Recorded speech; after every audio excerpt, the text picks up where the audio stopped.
السلام علیکم ورحمۃ اللہ وبرکاتہ۔ الحمد للہ رب العالمین والصلاة والسلام علی سید الانبیاء والمرسلین، اما بعد۔ محترم حاضرین و ناظرین و سامعین کرام، باب العلم انواریہ ایجوکیشنل سوسائٹی اور اس کے تحت چلنے والا ادارہ جامعہ انواریہ حیدرآباد دکن کے زیر اہتمام قرآن کریم کی مختلف تفاسیر اور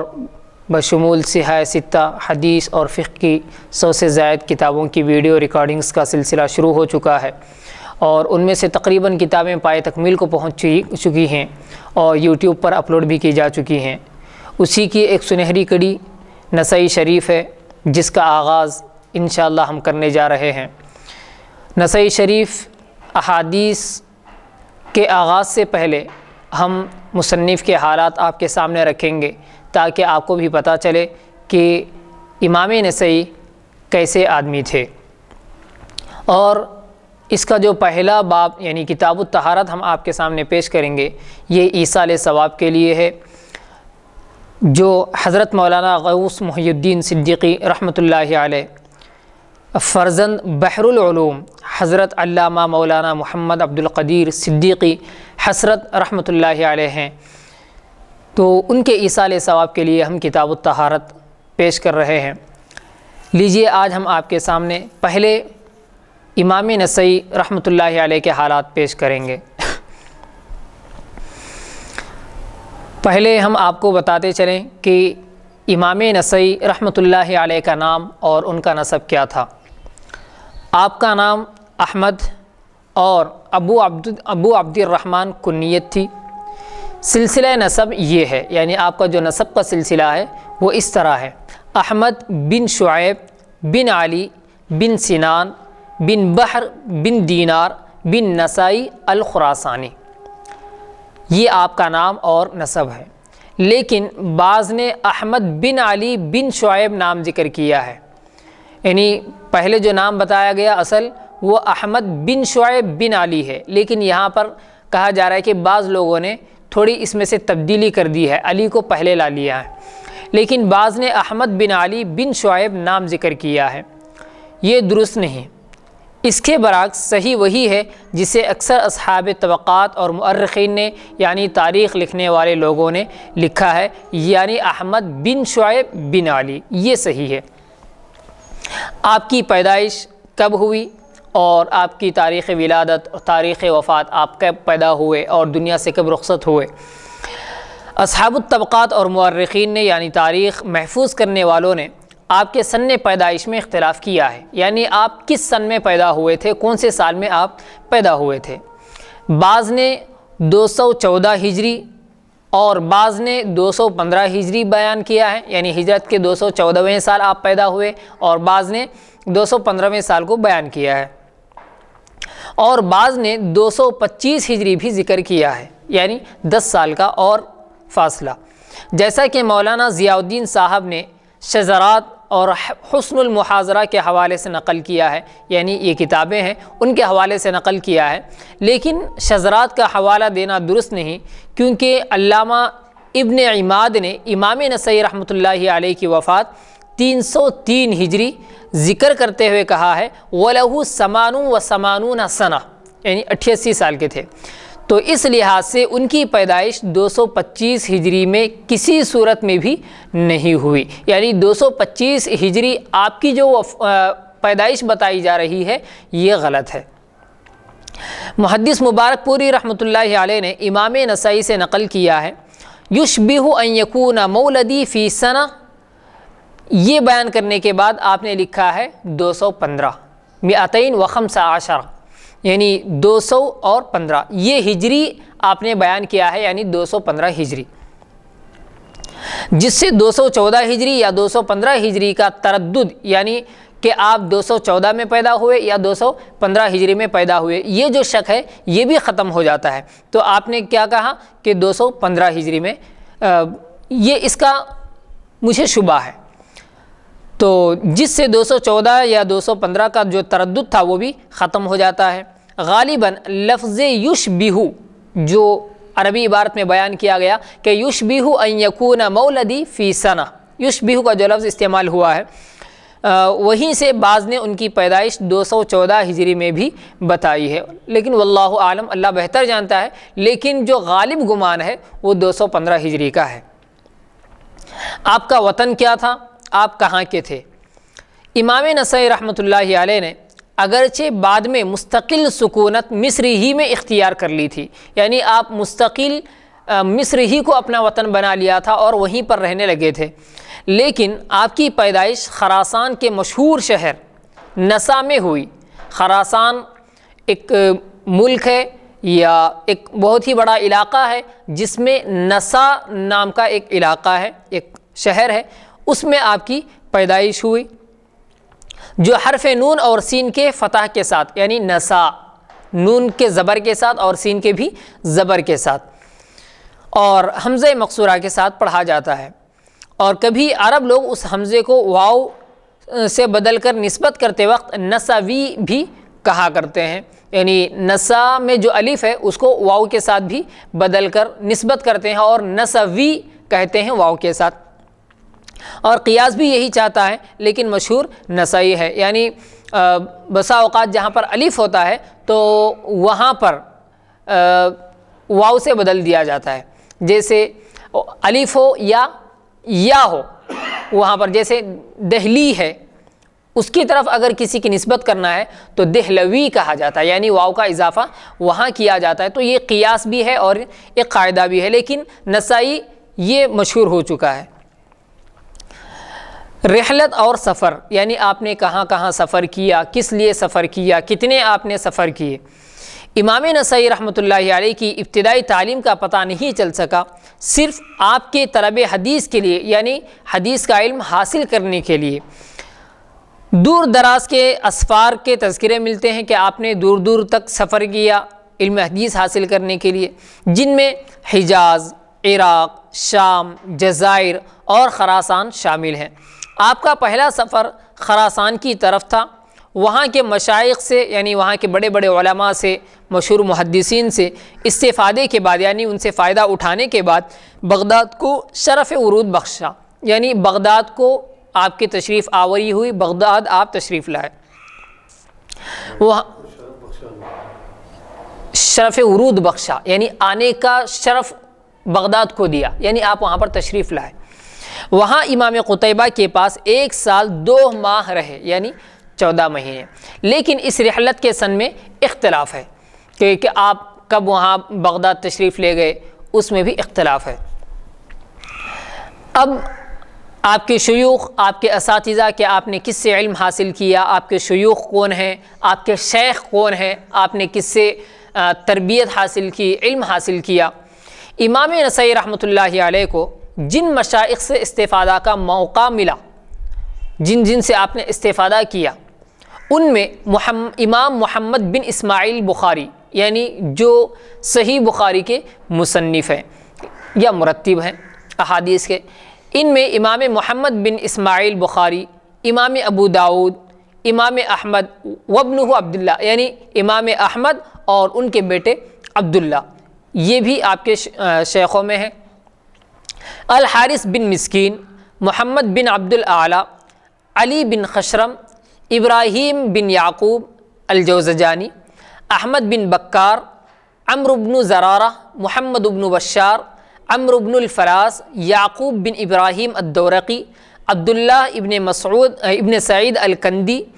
عباس بن عبدالعظیم العنبری، محمد بن المثنى، زیاد بن یحییٰ الحسانی، اسحاق بن راہوے، قتیبہ بن سعید، علی بن حجد، ہشام بن عمار خاص طور پر قابل ذکر ہیں، یعنی ویسے تو بہت سارے شیوخ ہیں، بہت سارے اساتذہ ہیں، لیکن یہاں پر جو ذکر کیے گئے ہیں یہ قابل ذکر ہیں اور ان سے زیادہ آپ نے استفادہ کیا، ان کے ساتھ زیادہ وقت گزارا، تو اس لیے ان کا ذکر کیا گیا۔ یہ تو تھے آپ کے شیوخ، یعنی آپ کے اساتذہ جن سے آپ نے علم حاصل کیا، اور اب وہ ان لوگوں کا تذکرہ آپ کے سامنے کریں گے جن لوگوں نے آپ سے علم، یعنی امام نسائی رحمۃ اللہ علیہ سے علم حاصل کیا اور آپ کے شاگرد بننے کا ان کو شرف حاصل ہوا۔ تو امام نسائی کے حلقے درس میں یعنی آپ کا جو درس ہوتا تھا اس میں شریک ہونے والے اصحاب کو امامت جیسے ممتاز لقب کا شرف حاصل ہوا ہے، یعنی آپ کے شاگردوں کو بھی امام جیسے القاب سے نوازا گیا، امام ان کو کہنے لگا آپ کے شاگردوں کو۔ آپ کے مشہور تلامذہ میں یعنی آپ کے مشہور جو شاگرد ہیں ان میں سے بعض ہم آپ کے سامنے ذکر کریں گے، جن میں سے ابو القاسم طبرانی، حافظ ابو عوانہ، امام ابو جعفر طحاوی، یعنی جن کی شرح و معانی الآثار، جس کو طحاوی شریف بھی کہا جاتا ہے، حدیث کی بہت ہی قابل قبول کتاب ہے اور اس کو قبول بھی کیا جاتا ہے، بلکہ احناف کی مستدل کتاب ہے جس کے اندر احادیث بھی ہیں، آثار بھی ہیں، اور جن کو یعنی امام ابو جعفر طحاوی کو احناف کے بیرسٹر کہا جاتا ہے، تو بہت ہی زیادہ مقبول کتاب ہے، وہ بھی امام نسائی رحمۃ اللہ علیہ کے شاگرد ہیں جن کو علامہ طحاوی کہا جاتا ہے۔ امام ابو جعفر طحاوی رحمۃ اللہ علیہ، امام ابو بشر الدولابی، امام ابو جعفر عقیل، امام ابراہیم بن محمد بن صالح، ابو علی حسین بن محمد نیشاپوری، حمزہ بن محمد الکنانی، محمد بن عبداللہ بن حیوہ، حسن بن الخضر السیوطی، ابو بکر السنی، ابو بکر الحداد، یعنی دو ابو بکر ہیں،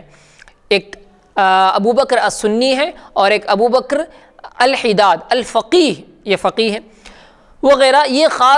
خاص تلامذہ ہیں، خاص شاگرد ہیں، لیکن جو بعد میں ابو بکر الفقیہ یا ابن الحداد کا جو ذکر کیا گیا ہے وہ ایسے شخص ہیں جنہوں نے امام نسائی رحمۃ اللہ علیہ کے علاوہ کسی اور سے روایت نہیں کی، یعنی امام نسائی کے علاوہ ابو بکر ابن الحداد نے کسی سے کوئی روایت نہیں بیان کی، جتنی بھی انہوں نے روایتیں بیان کی ہے وہ صرف اور صرف امام نسائی رحمۃ اللہ علیہ سے ذکر کی ہیں۔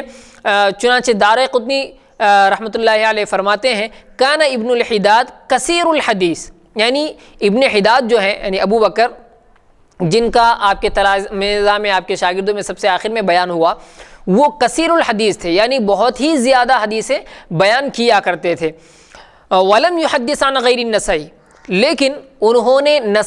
امام نسائی رحمۃ اللہ علیہ کے علاوہ کسی سے حدیث بیان نہیں کی، اور کیا کہا، وقال جعلتہ حجتا بینی و بین اللہ تعالی، اور یعنی ابن حداد کہتے ہیں کہ میں نے امام نسائی رحمۃ اللہ علیہ کو اپنے اور اللہ کے درمیان ایک حجت بنا لی ہے، میں نے ان کو ایک دلیل بنا لی ہے، اور ہم دونوں کے درمیان اگر کوئی ہے تو وہ صرف اور صرف امام نسائی رحمۃ اللہ علیہ ہے۔ اب آپ کے سامنے امام نسائی رحمۃ اللہ علیہ کے قوت حافظہ اور آپ کو جو علم محفوظ رہتا تھا اس کی جو طاقت تھی اس کے بارے میں ہم آپ کے سامنے بیان کریں گے، کیونکہ آدمی جب بھی کوئی حدیث بیان کرتا ہے تو راویوں میں اس کا حفظ و اتقان بھی دیکھا جاتا ہے کہ اس کا قوت حافظہ کیسا ہے، کہیں ایسا تو نہیں ہے کہ وہ باتوں کو بھول جاتا ہے یا اس کو وہم پیدا ہو جاتا ہے، یہ تو خیر راویوں میں دیکھا جاتا ہے، لیکن جو محدث ہے یعنی حدیث لے کر آپ کے سامنے جو بیان کرتا ہے تو اس کا بھی حافظہ دیکھا جاتا ہے، لہٰذا آپ کا یعنی امام نسائی رحمۃ اللہ علیہ کا حافظہ کیسا تھا اور آپ کو کتنا مضبوط حافظہ اللہ رب العزت نے عطا کیا تھا وہ ہم آپ کے سامنے بیان کریں گے اور اس کی چند جھلکیاں بھی پیش کریں گے۔ اللہ رب العزت نے امام نسائی رحمۃ اللہ علیہ کو غیر معمولی قوت حفظ سے نوازا تھا، یعنی جو ذہن آپ کو دیا گیا تھا وہ بہت ہی زیادہ حافظے والا ذہن دیا گیا تھا، یہاں تک کہ علامہ ذہبی رحمۃ اللہ علیہ نے انہیں امام مسلم رحمۃ اللہ علیہ سے احفظ کہا ہے، یعنی امام مسلم رحمۃ اللہ علیہ جو صحیح مسلم کے مصنف ہیں ان سے بھی زیادہ قوت حافظہ والا کہا ہے، جبکہ صحیح مسلم صحیح بخاری کے بعد دوسرا درجہ رکھتی ہے صحت کے اعتبار سے اور قبولیت کے اعتبار سے، لیکن یہ کہتے ہیں کہ امام نسائی رحمۃ اللہ علیہ امام مسلم سے بھی زیادہ قوی الحفظ تھے، یعنی آپ کا حافظہ بہت زیادہ تھا۔ چنانچہ وہ فرماتے ہیں سألت شیخنا ابا عبداللہ الذہبی الحافظ، یعنی ان سے میں نے سوال کیا، کس سے؟ میرے شیخ ابو عبداللہ الذہبی الحافظ سے میں نے سوال کیا۔ وسألتہ، ان سے میں نے پوچھا ایہما احفظ مسلم ابن الحجاج صاحب الصحیح او النسائی، یعنی میں نے ان سے سوال کیا کہ دونوں میں سے امام مسلم جو صحیح مسلم کے مصنف ہیں وہ زیادہ قوت حافظہ کے مالک ہیں یا امام نسائی قوت حافظہ کے زیادہ مالک ہیں؟ تو فقال النسائی، تو انہوں نے کہا، یعنی ان کے شیخ نے کہا کہ امام نسائی، یعنی امام نسائی کا حافظہ امام مسلم سے بھی زیادہ اچھا ہے۔ یہ ایک قول ہے، ان کا ایک تفرد ہے، ایسا نہیں ہے کہ یہ سب کا متفقہ فیصلہ ہے اور سب کی رائے یہی ہے کہ امام مسلم تھوڑا کمزور ذہن کے تھے اور امام نسائی زیادہ حافظے والے تھے، ایسا نہیں ہے، یہ ان کا قول ہے، ان کو ایسا محسوس ہوا۔ پھر لکھا جا رہا ہے کہ علامہ سیوطی رحمۃ اللہ علیہ نے آپ کو ان الفاظ سے خراج تحسین پیش کیا ہے، امام نسائی رحمۃ اللہ علیہ کو ان الفاظ سے ذکر کیا ہے، الحافظ احد الحفاظ المتقنین، یعنی اتنی بہترین بات کہی ہے کہ جتنے حافظ ہیں، جتنے حفاظ ہیں، حفاظ حدیث، ان میں سے ایک حافظ حدیث یہ بھی ہیں، حسن المحاضرہ، یعنی ایک اعتبار سے جس وقت ان کو کوئی حدیث پوچھی جاتی، جب بھی کوئی مسئلہ پوچھا جاتا تو وہ اچھی طریقے سے فوراً اس کا جواب دے دیتے، اور ان کا جو محاضرہ تھا یعنی علم جو ان کا حاضر تھا، جو ان کو یاد تھا، وہ بہت ہی اچھا تھا۔ یہ انہوں نے لکھا ہے تذکرۃ المحدثین میں، صفحہ نمبر 374 یعنی 374۔ اب پھر ہم آگے بڑھ کر امام نسائی رحمۃ اللہ علیہ کا ورع، یعنی ان کی پرہیزگاری، ان کا زہد، ان کا تقوی کیسا تھا، وہ آپ کے سامنے بتائیں گے۔ ویسے حفظ اور اتقان کے بارے میں، یعنی آپ کے قوت حافظہ کے بارے میں بہت سارے اقوال ہیں، یعنی جن میں سب میں یہی کہا گیا کہ آپ بہت ہی اچھے حافظے کے مالک تھے۔ تو جیسا کہ قول یہاں پر بیان کیا جا رہا ہے، کان النسائی اماما فی الحدیث ثقتا ثبتا حافظا، یعنی امام نسائی رحمۃ اللہ علیہ حدیث کے امام تھے، حدیث کے آپ امام تھے، ثقتا، ثقہ راوی تھے، یعنی آپ کا علم بہت ہی زیادہ مضبوط تھا، کبھی آپ کو آپ کے علم کے بارے میں کبھی شک نہیں ہوا۔ تو اس طرح کے بہت اقوال ہیں۔ تو اب امام نسائی رحمۃ اللہ علیہ کے بارے میں ہم آپ کی پرہیزگاری اور آپ کا تقوی، آپ کی صلح جو تھی وہ آپ کے سامنے بیان کریں گے۔ امام نسائی رحمۃ اللہ علیہ کی عملی زندگی کا اندازہ محمد بن مظفر کے اس قول سے بخوبی لگایا جا سکتا ہے جسے علامہ ذہبی رحمۃ اللہ علیہ نے ان الفاظ میں بیان کیا ہے۔ کیا ہے وہ الفاظ ہم آپ کے سامنے بتا رہے ہیں؟ سمعت مشائخنا بمصر یصفون اجتہاد النسائی فی العبادہ باللیل والنہار، یعنی امام نسائی رحمۃ اللہ علیہ کے بارے میں میں نے اپنے مشائخ سے پوچھا، یہ کون کہہ رہے ہیں؟ محمد بن مظفر، ایک بہت بڑے امام ہیں حدیث کے، وہ اپنے مشائخ سے یعنی اپنے بڑے بزرگوں سے، اپنے اساتذہ سے جب پوچھا انہوں نے تو انہوں نے کیا کہا؟ یصفون اجتہاد النسائی فی العبادۃ باللیل والنہار، انہوں نے امام نسائی رحمۃ اللہ علیہ کی محنت اور آپ کے اجتہاد کو راتوں سے جوڑتے ہوئے بتایا، اور یہ کہا کہ وہ راتوں میں عبادت کیا کرتے تھے اور دن میں بھی عبادت کیا کرتے تھے، اس طرح بتایا ہے۔ تو ابن اثیر جامع الاصول میں فرماتے ہیں، ابن اثیر ایک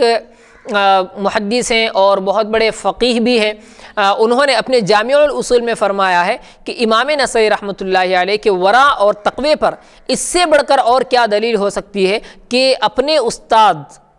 یعنی امام نسائی کے استاد،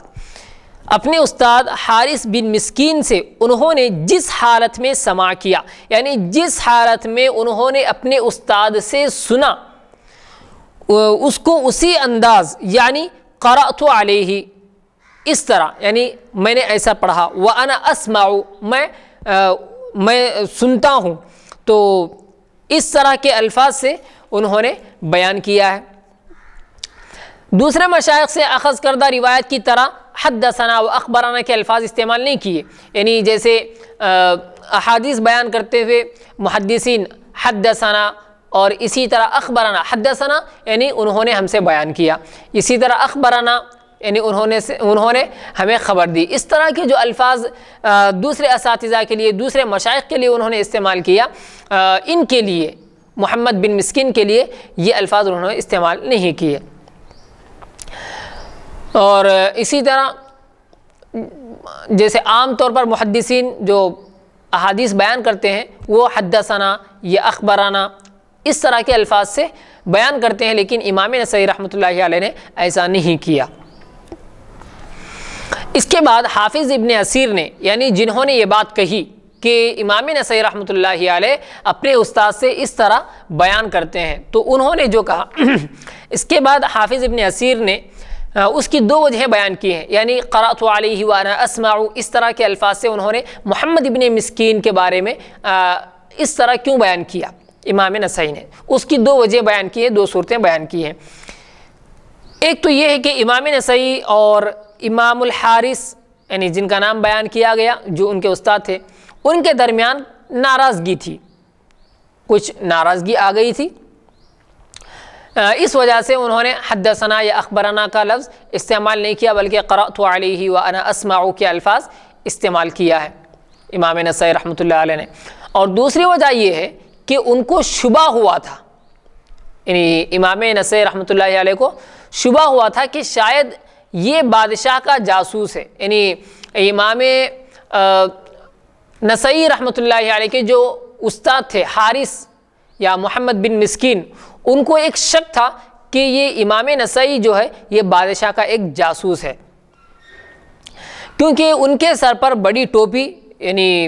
امام نسائی رحمۃ اللہ علیہ کے سر پر بڑی ٹوپی اور بدن پر ایک لمبا جبہ تھا، طویل جبہ تھا، جس کی وجہ سے انہوں نے آپ کو اپنی مجلس میں نہ حاضر ہونے دیا، یعنی حارث نے جو امام نسائی رحمۃ اللہ علیہ کے استاد تھے انہوں نے امام نسائی کو درس میں حاضر ہونے سے روک دیا۔ زبان زد عام اگرچہ یہی ہے، یعنی عام طور پر یہی کہا جاتا ہے کہ آپ کو درس میں حاضر ہونے نہیں دیا گیا، آپ سے کچھ ناراضگی تھی اور آپ کو جاسوس سمجھا جانے لگا، یہی بات عام ہے جو ابن اسیر نے نقل کیا ہے۔ اس سے گو ہمیں من وجہ اتفاق ہے، یعنی کہ اعتبار سے اس پر اتفاق بھی ہے، تاہم یہ محل نظر ہے، یعنی یہ دیکھنے کے قابل ہے، کیونکہ الحارث بن مسکین سے ان لفظوں سے روایت کرنے میں صرف امام نسائی منفرد نہیں ہے، یعنی تنہا صرف امام نسائی نے الحارث بن مسکین سے یہ بات نقل نہیں کی کہ قرأت علیہ یا اسی طرح انا اسمع، اس طرح کے الفاظ صرف امام نسائی نے بیان نہیں کیا کہ جس کو لے کر یہ کہا جائے کہ الحارث اور امام نسائی رحمۃ اللہ علیہ کے درمیان ناراضگی تھی یا الحارث نے آپ کو جاسوس سمجھا تھا، یہ باتیں کہی جائیں، ایسا نہیں ہے، بلکہ دوسروں نے بھی حارث سے حدیث کا علم حاصل کر کے اس طرح ہی کہا ہے، بلکہ امام ابو داؤد نے بھی ان سے انہی الفاظ سے روایت کرتے ہیں، یعنی حارث سے حدیث سے لے کر اس طرح یعنی قرأت علیہ یا انا اسمع کے الفاظ استعمال کرتے ہیں۔ چنانچہ کتاب الطب کے آخری ابواب میں اور کتاب السنہ کے باب ضرار المشرکین، یہ جو باب ہے اس میں ابو داؤد رحمۃ اللہ علیہ نے بھی قرئ علی الحارث یا ابن مسکین کے الفاظ سے روایت کی ہے۔ قرأ علی الحارث یہ بھی ہو سکتا ہے، یا پھر قرئ علی الحارث، یعنی حارث نے میرے سامنے ایسا پڑھا، قرأ علی الحارث اس طرح بھی ہو سکتا ہے، یا قرئ علی الحارث یعنی حارث کے سامنے اس طرح پڑھا گیا، تو یہ بھی ہو سکتا ہے۔ اس طرح کے الفاظ سے امام ابو داؤد روایت کیا ہے، امام ابو داؤد رحمۃ اللہ علیہ نے، تو کیا انہیں بھی جاسوس قرار دیں گے، یعنی امام ابو داؤد کو جیسا کہ امام نسائی کے لیے کہا گیا، یا استاد و شاگرد میں منافرت کا سبب قرار دیں گے؟ یعنی دو وجہ بیان کی تھی، ان الفاظ سے ذکر کرنے کی، یا ایک تو استاد اور شاگرد کے درمیان ناراضگی، اور دوسری وجہ آپ کو جاسوس سمجھا انہوں نے. تو کیا یہ دو باتوں میں سے کوئی ایک بات امام ابو داؤد کے ساتھ بھی متصل کریں گے؟ نہیں، یہ تو نہیں کر سکیں گے. چنانچہ صحیح وجہ یہ معلوم ہوتی ہے کہ ان کی مجلس میں پڑھنے والا ان کا ایک ہی شاگرد ہوتا تھا، یعنی ان کا ایک ہی شاگرد ہوتا تھا. ان الفاظ سے جو بیان کیا جاتا ہے اس سے تو یہ پتہ چلتا ہے کہ الحارث بن مسکین کے پاس جو پڑھا جاتا تھا وہ ایک ہی شاگرد ہوتا تھا. تو اس بنا پر دیگر تلامذہ قرئ علی الحارث بن مسکین کے الفاظ سے روایت بیان کرتے ہیں، یعنی حارث کے سامنے اس طرح پڑھا گیا، حارث کو اس طرح سنایا گیا. تو دوسرے جو شاگرد ہوتے ہیں، یعنی مطلب یہ ہے کہ کئی شاگرد ہوتے تھے لیکن پڑھتا ایک تھا، اور جب ایک شاگرد ان کے سامنے پڑھا کرتا تھا تو کیونکہ امام حارث کوئی حدیث بیان نہیں فرما رہے ہیں، تو دوسرے جو تلامذہ ہیں، دوسرے جو شاگرد ہیں ان کے سامنے جو علم حدیث حاصل کرنے کے لیے آئے ہوئے ہیں، وہ اس طرح بیان کرتے ہیں. جو پہلا شاگرد یعنی ایک شاگرد ان کے سامنے بیان کر رہا ہے اس کو لے کر کہتے ہیں کہ قرئ علی الحارث، یعنی حارث کو اس طرح سنایا گیا، حارث کے سامنے حدیث اس طرح پڑھی گئی. یہ ان الفاظ سے وہ بیان کرتے ہیں. تو چنانچہ صحیح وجہ یہی معلوم ہوتی ہے کہ ان کے مجلس میں پڑھنے والا، یعنی پڑھنے والا قاری، حدیث سنانے والا ان کا ایک ہی شاگرد ہوتا تھا. اس بنا پر دوسرے تلامذہ یعنی دوسرے شاگرد قرئ علی الحارث بن مسکین کے الفاظ سے روایت بیان کرتے ہیں. واللہ اعلم. یہ تو تھی آپ کے حافظے کے بارے میں باتیں، اور آپ کے ورع اور تقوی کے بارے میں باتیں ہم نے آپ کے سامنے بتائی ہیں. اب آپ کی تصانیف کیا ہیں، آپ نے کیا کیا کتابیں لکھی ہیں، کن کن کتابوں کے آپ نے تصنیف کی ہے، وہ آپ کے سامنے ہم تھوڑی سی کتابیں بتائیں گے.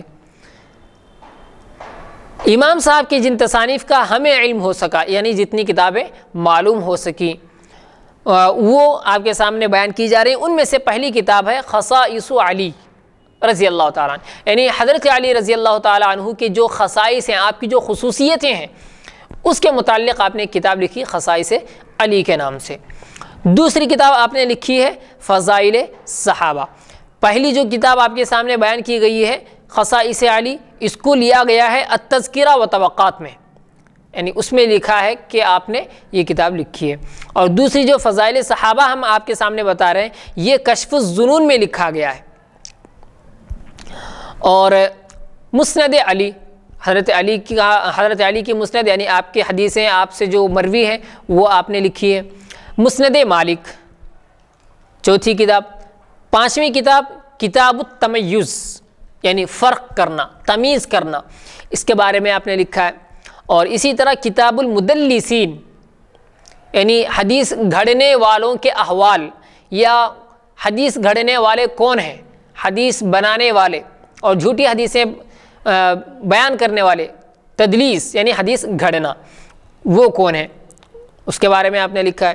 اور آپ نے لکھا کتاب الضعفاء والمشرکین، یعنی ضعیف جو روات ہیں، جو راویاں ہیں، ان کے بارے میں اور مشرکین کے بارے میں بھی آپ نے لکھا ہے. اسی طرح کتاب الاخوہ، بھائی چارگی یا بھائیوں کے بارے میں آپ نے لکھا ہے. ایک کتاب ہے آپ کی مسند منصور بن رازان. اور اسی طرح مشیخۃ النسائی، یہ بھی آپ نے لکھا ہے. اور 11ویں کتاب آپ نے لکھی ہے مناسک حج. اور 12ویں کتاب آپ کی ہے ما اغرب شعبہ علی سفیان و سفیان علی شعبہ. یہ بھی ایک آپ نے کتاب لکھی ہے، یعنی ما اغرب شعبہ علی سفیان اور و سفیان علی شعبہ، یعنی ان دونوں میں سے ایک دوسرے کی باتوں کو جو غریب کہا ہے انہوں نے، یا ان دونوں کی ایک کس بات نے ان کو تعجب میں ڈالا، کون سی بات ان کو اچھی لگی یا کون سی بات ان کو غریب لگی، اس کے بارے میں آپ نے لکھا ہے. اور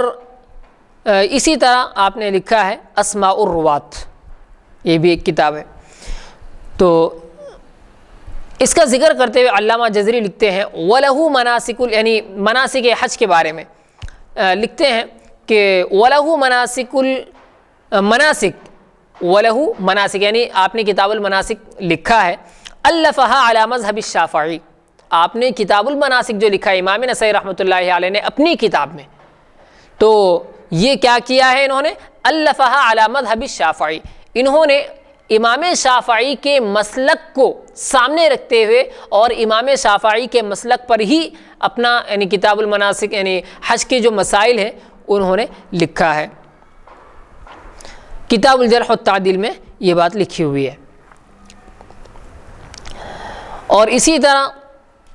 امام صاحب کی جملہ تصانیف میں سب سے مشہور المجتبہ ہے۔ المجتبہ آپ کی ایک تصنیف ہے،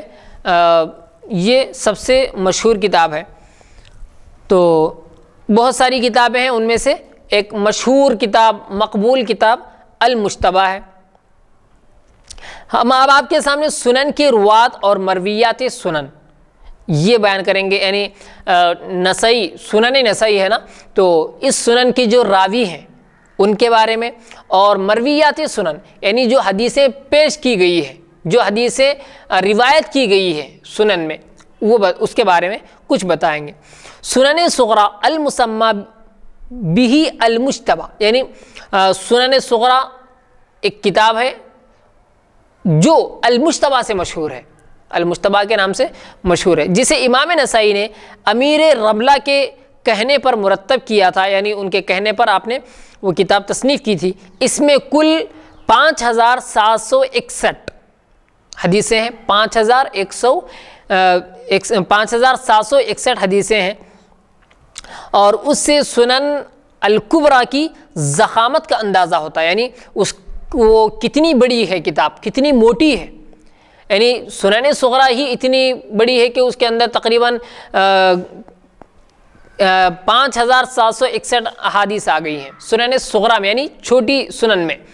5700 کتابیں تقریباً، اور سنن کبریٰ کتنی بڑی ہوگی اس کا اندازہ ہمیں لگتا ہے اس سے۔ سید جمال الدین فرماتے ہیں وَهُوَ كِتَابٌ جَلِيلٌ لَمْ يُكْتَبْ مِثْلَهُ فِي جَمْعِ طُرُقِ الْحَدِيثِ، یعنی ایک ایسی مقدس اور اتنی بڑی کتاب ہے کہ لم یکتب مثلہ، اس جیسی کتاب نہیں لکھی گئی فی جمع طرق الحدیث، حدیث کے جتنے طریقے ہیں، حدیث لکھنے کے جو جن انداز سے حدیث کی کتابیں لکھی گئی ہیں ان میں سے اس جیسی کتاب یعنی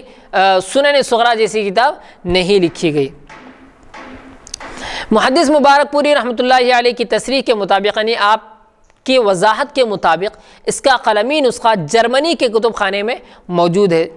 اور السنن الکبریٰ کے راوی ابن الاحمر ابو بکر محمد بن معاویہ 358 ہجری یہ ان کی شاید وفات ہے، اور سنن صغریٰ کے راوی، یہ سنن کبریٰ کے راوی ہیں کون؟ ابن الاحمر ابو بکر محمد بن معاویہ، اور سنن صغریٰ کے راوی جس کے بارے میں ہم نے آپ کے سامنے بیان کیا جو المجتبہ کے نام سے مشہور ہے، اس کے راوی ابن السنی ابو بکر احمد بن محمد ہیں جو 364 ہجری غالباً ان کی وفات ہے۔ اور حافظ ابن حجر رحمۃ اللہ علیہ نے ان دونوں کے علاوہ، یعنی سنن کبریٰ کے راوی اور سنن صغریٰ کے راوی، ان دونوں کے علاوہ سنن کے روات میں، یعنی سنن کے جو راوی حضرات ہیں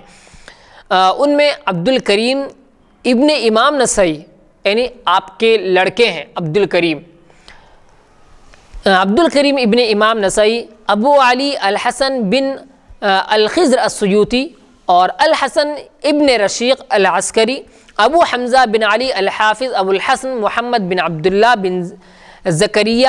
ابن حیوہ، محمد بن قاسم الاندلسی، علی بن ابی جعفر الطحاوی، ابو بکر احمد بن محمد بن المہندس کا بھی ذکر کیا ہے، یعنی یہ لوگ بھی اس کے اندر اپنی روایتیں بیان کیے ہیں۔ یہ بات لکھی ہوئی التہذیب جلد نمبر 1 صفحہ نمبر 37 پر۔ امام نسائی کی تصنیف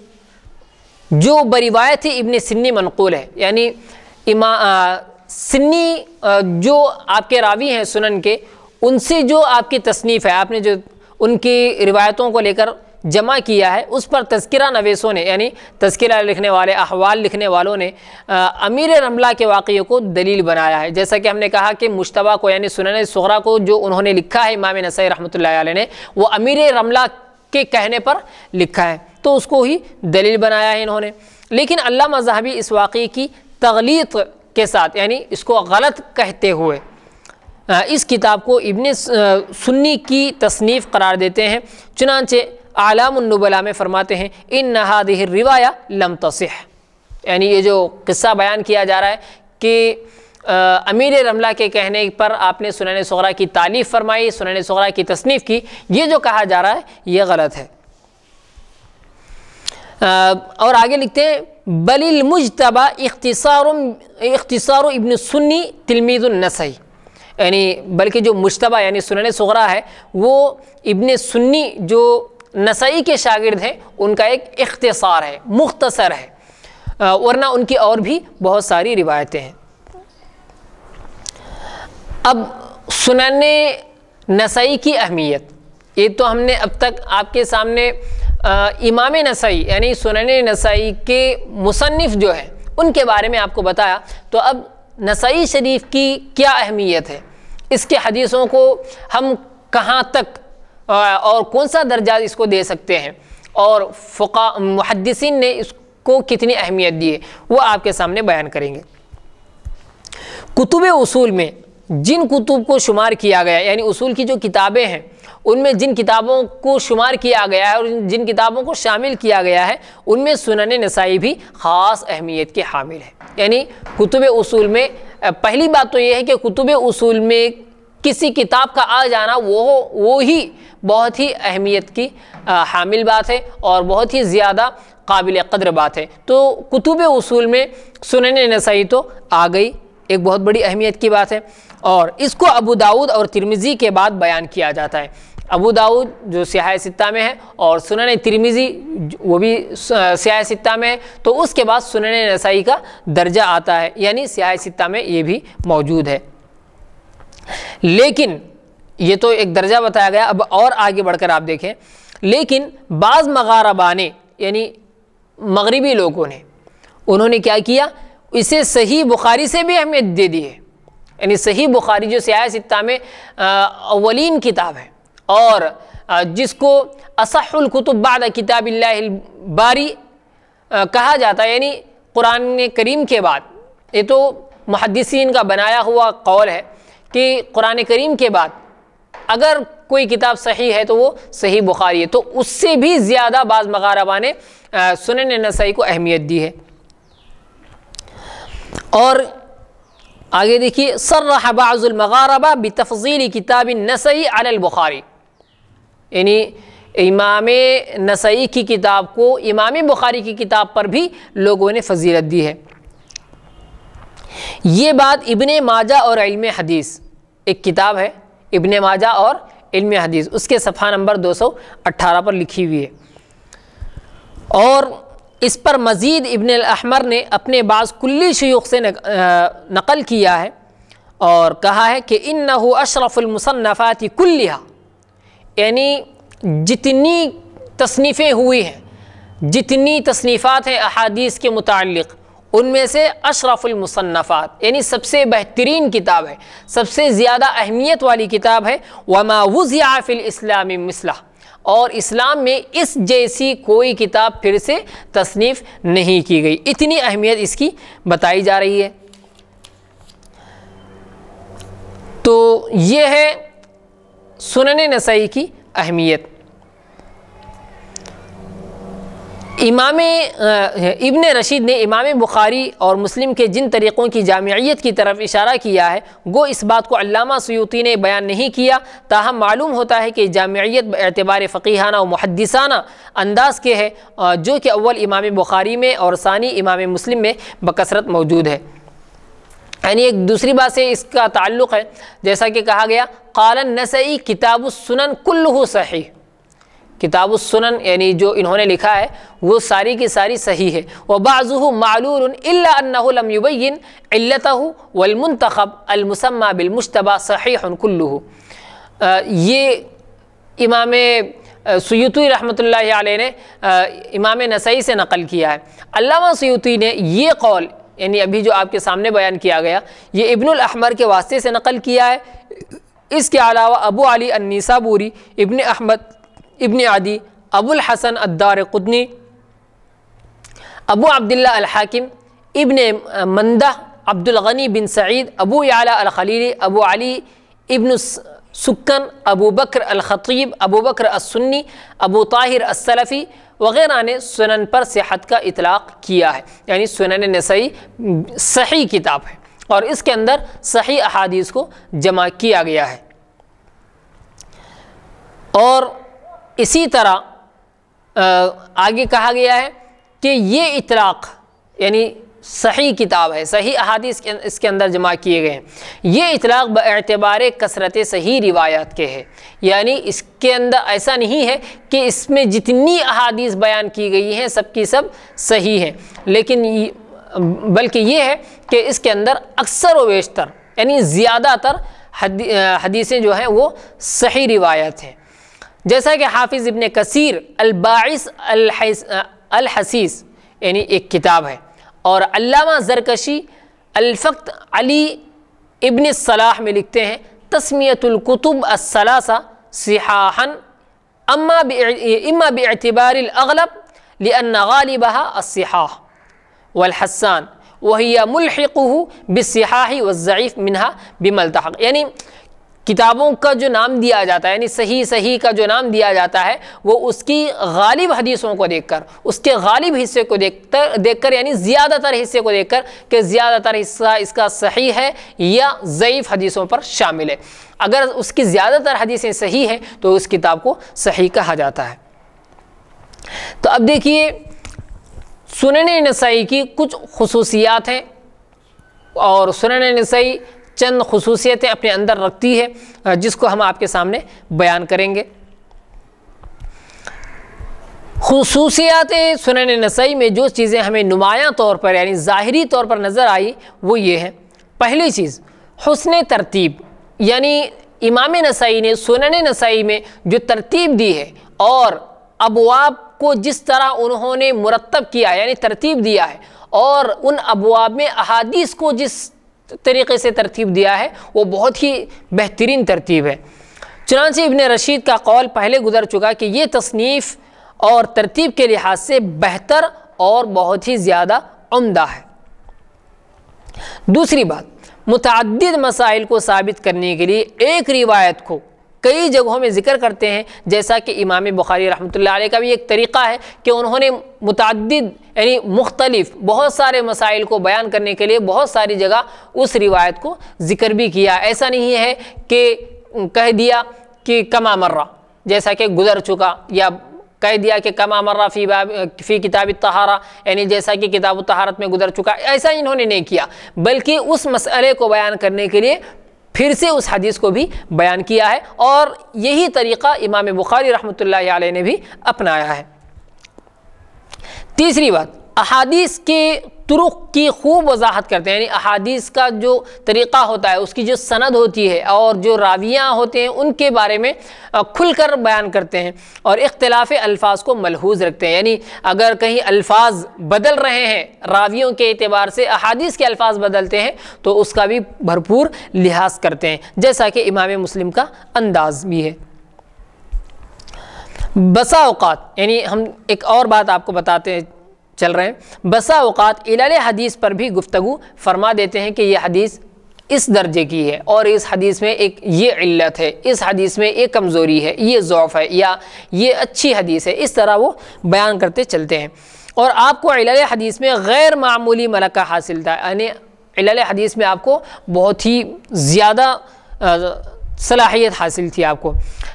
حافظ ذہبی رحمۃ اللہ علیہ نے آپ کو اس فن میں یعنی علل حدیث میں امام بخاری امام ابو زرع کا ہمسر قرار دیا ہے، یعنی جس طرح امام بخاری کو علل حدیث پر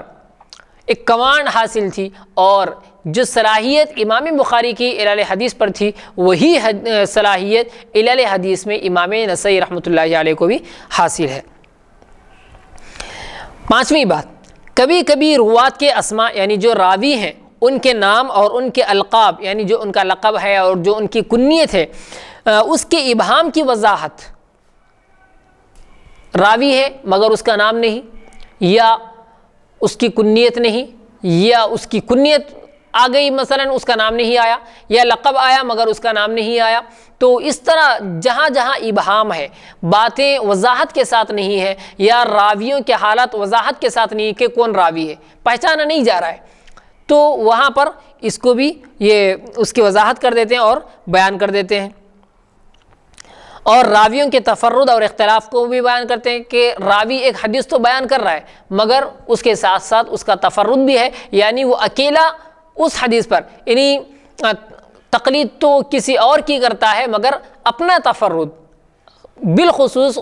خود ایک حدیث پر یعنی دوسرے حدیث پر وہ عمل کر رہا ہے. اس طرح کے وہ تفرد کو بھی بیان کرتے ہیں، اختلاف کو بھی بیان کرتے ہیں. اور حدیث کے مرسل، متصل، ضعیف اور منکر کی نشاندہی، یعنی حدیث جیسے حدیث کے درجات ہیں، صحیح اور پھر اس کے بعد صحیح، حسن لذاتی، حسن لغیرہ، ضعیف، مرسل، موقوف، منکر، موضوع، مدلس، یعنی جتنی قسمیں حدیث کی تو اس کی طرف اشارہ بھی کر دیتے ہیں. اور غریب الفاظ کی توضیح بھی، یعنی جو غیر مانوس الفاظ ہیں جو عام طور پر عربی میں استعمال نہیں ہوتے، ویسا اگر کوئی لفظ حدیث میں آ گیا تو پھر اس کی وضاحت بھی بیان فرما دیتے ہیں. تو یہ خصوصیات ہیں سنن نسائی کی اور امام نسائی رحمۃ اللہ علیہ کی، کہ اس طرح کی وہ خصوصیات اپنی کتاب میں شامل کر چکے ہیں. شرائط امام نسائی، امام نسائی رحمۃ اللہ علیہ نے کیا کیا شرائط اپنائے ہیں راویوں سے روایتیں لینے کے لیے، یا اسی طرح اپنی سند کے اعتبار سے انہوں نے کس چیز کو شرط قرار دیا. امام صاحب کی یعنی امام نسائی کی السنن کو شرائط کے اعتبار سے بھی اہمیت حاصل ہے. حافظ ابو الفضل بن طاہر مقدسی شروط الائمہ میں لکھتے ہیں، یعنی یہ کتاب ہے ائمہ کی شرطیں، شروط الائمہ میں لکھتے ہیں کہ میں نے جب امام ابو القاسم سعد بن علی زنجانی سے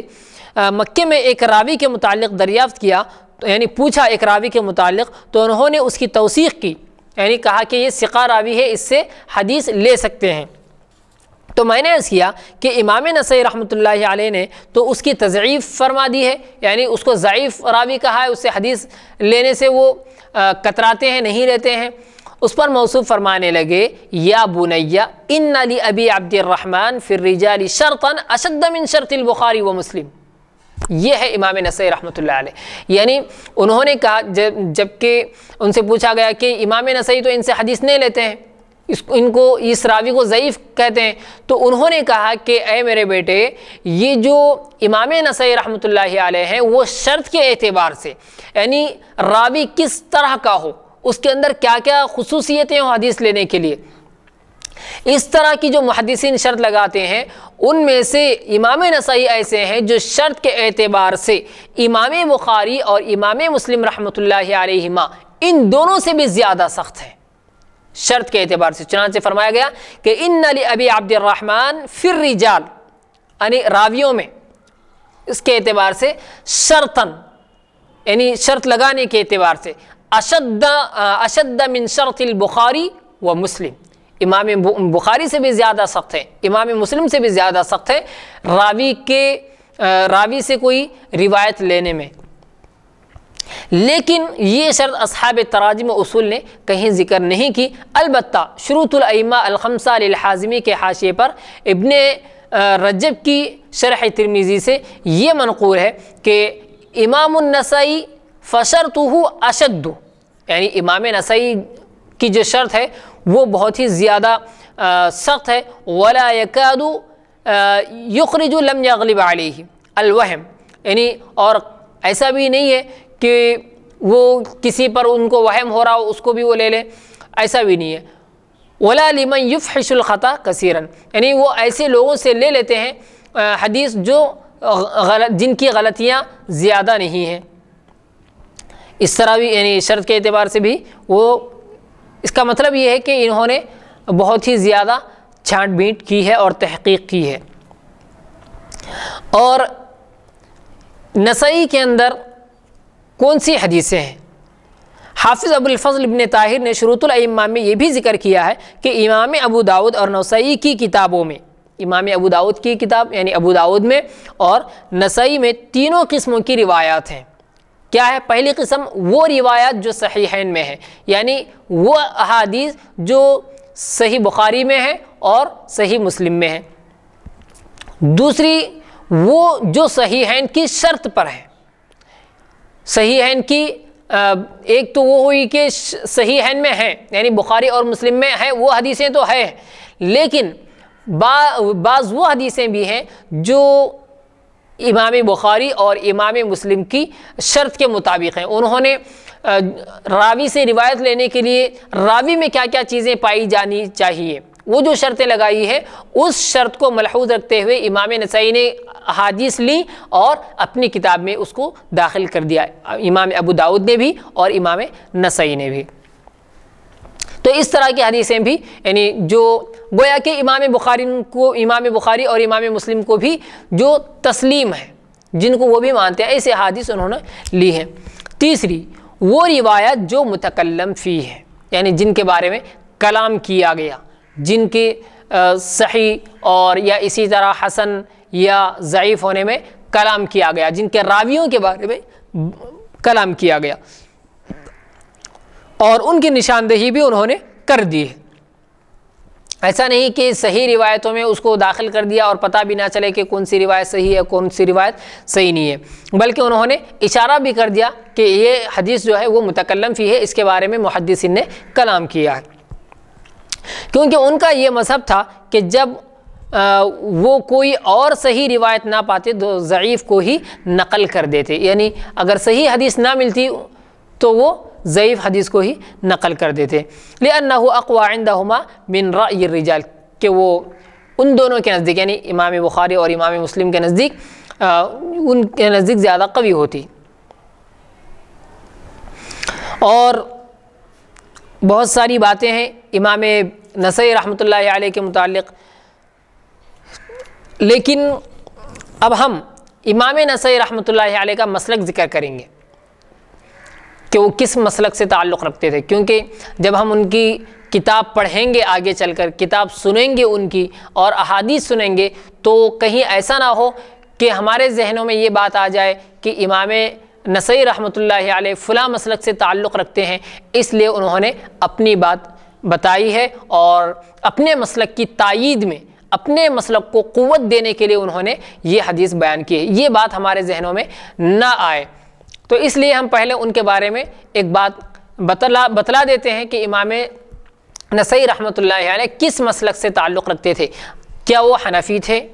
یا شافعی تھے یا حنبلی تھے یا پھر وہ مالکی تھے، یہ آپ کے سامنے ہم خلاصہ کریں گے۔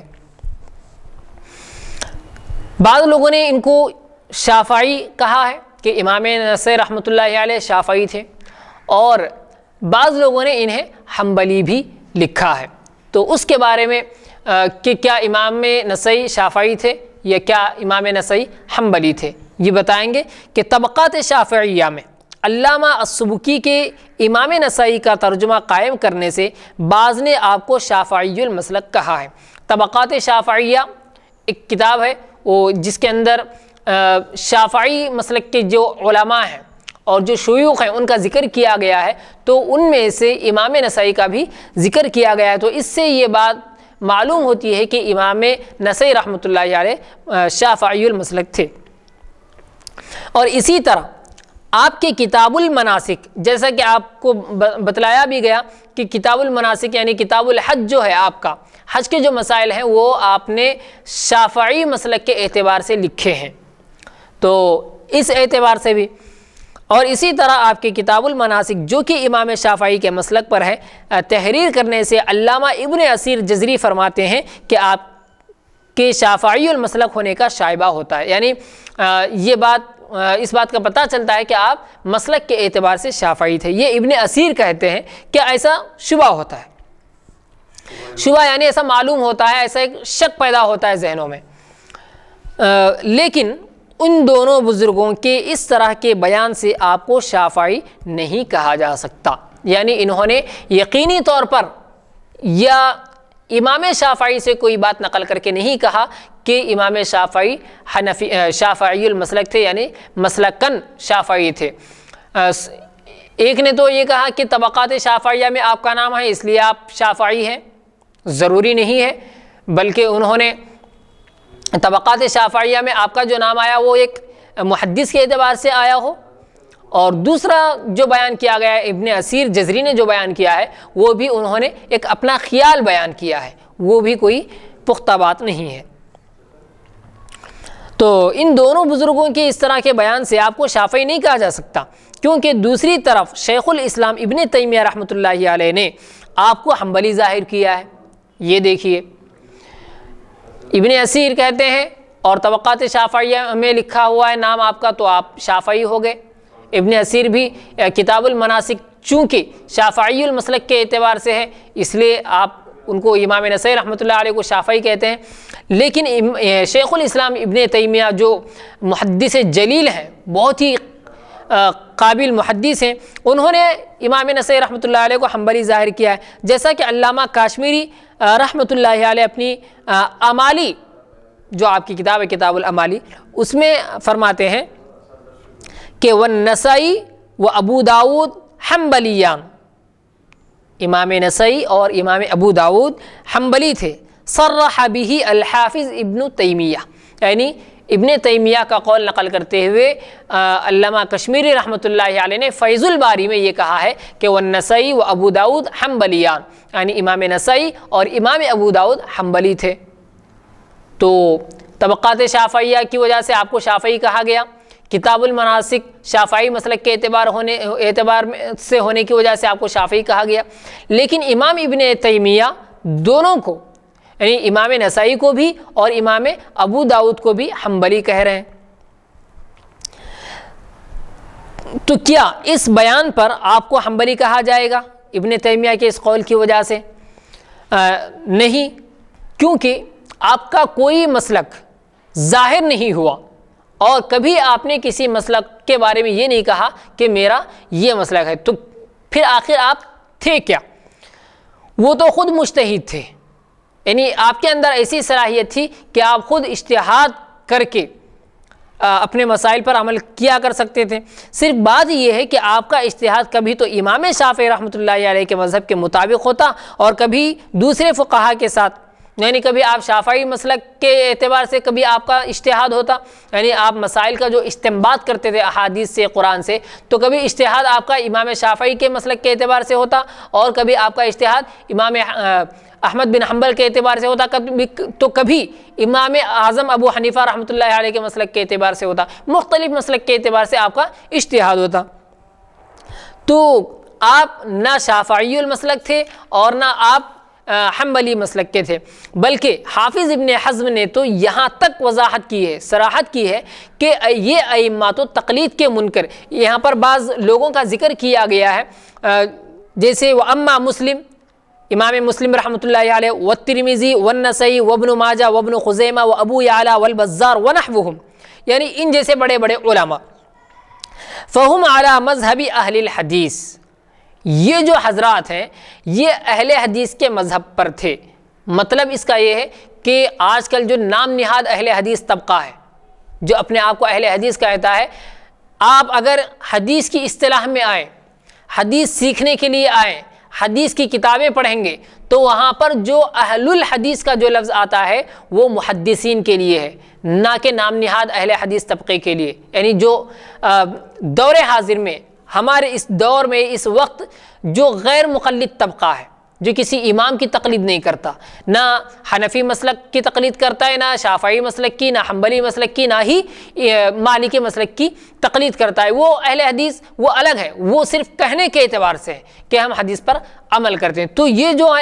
حدیث کی کتابوں میں اور حدیث کی اصطلاح میں جہاں کہیں آپ اہل الحدیث کا لفظ پائیں گے تو وہ محدثین ہیں، جنہوں نے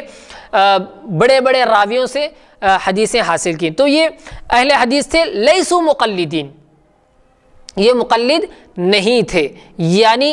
ایسا نہیں تھا کہ وہ مطلق مقلد تھے کہ امام شافعی ہی کی تقلید کریں گے، امام ابو حنیفہ کی ہی تقلید کریں گے، امام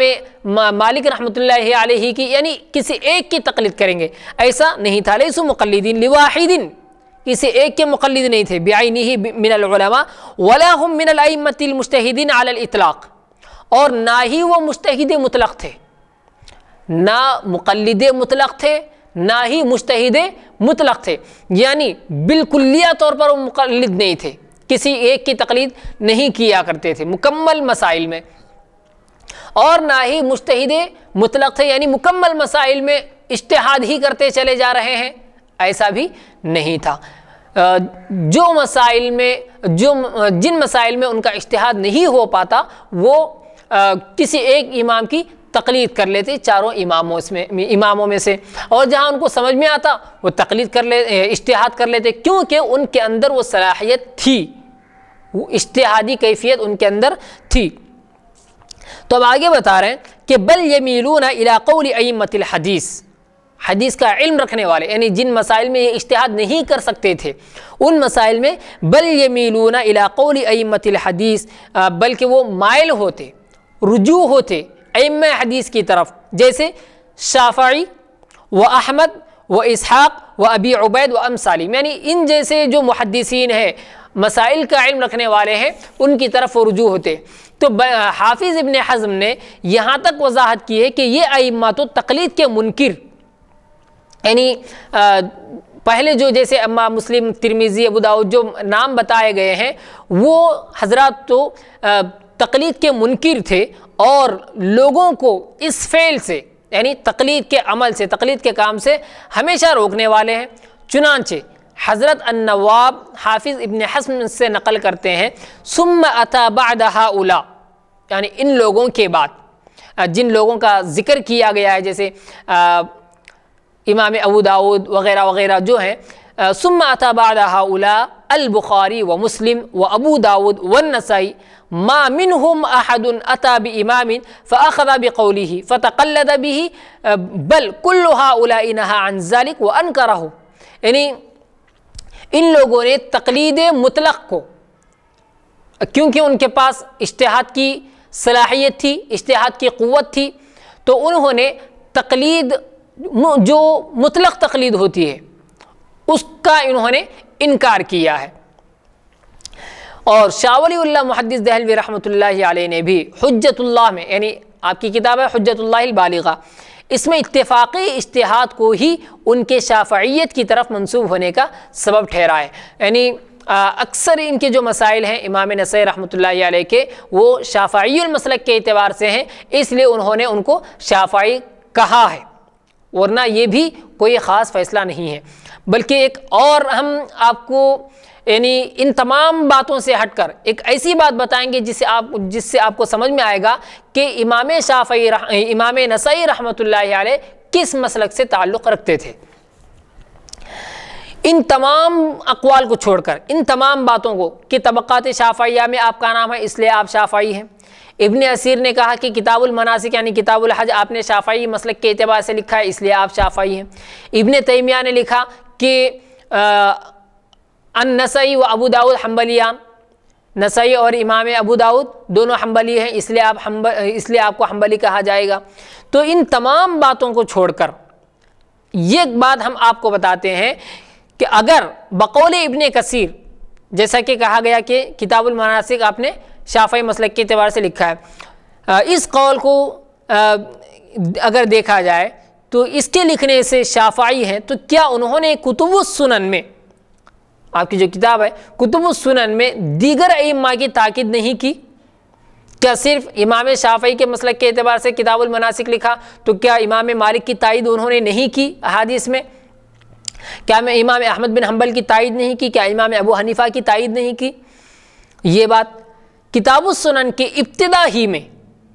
آپ کی جو کتاب السنن ہے اس کے ابتدا ہی میں کتاب الاقراء،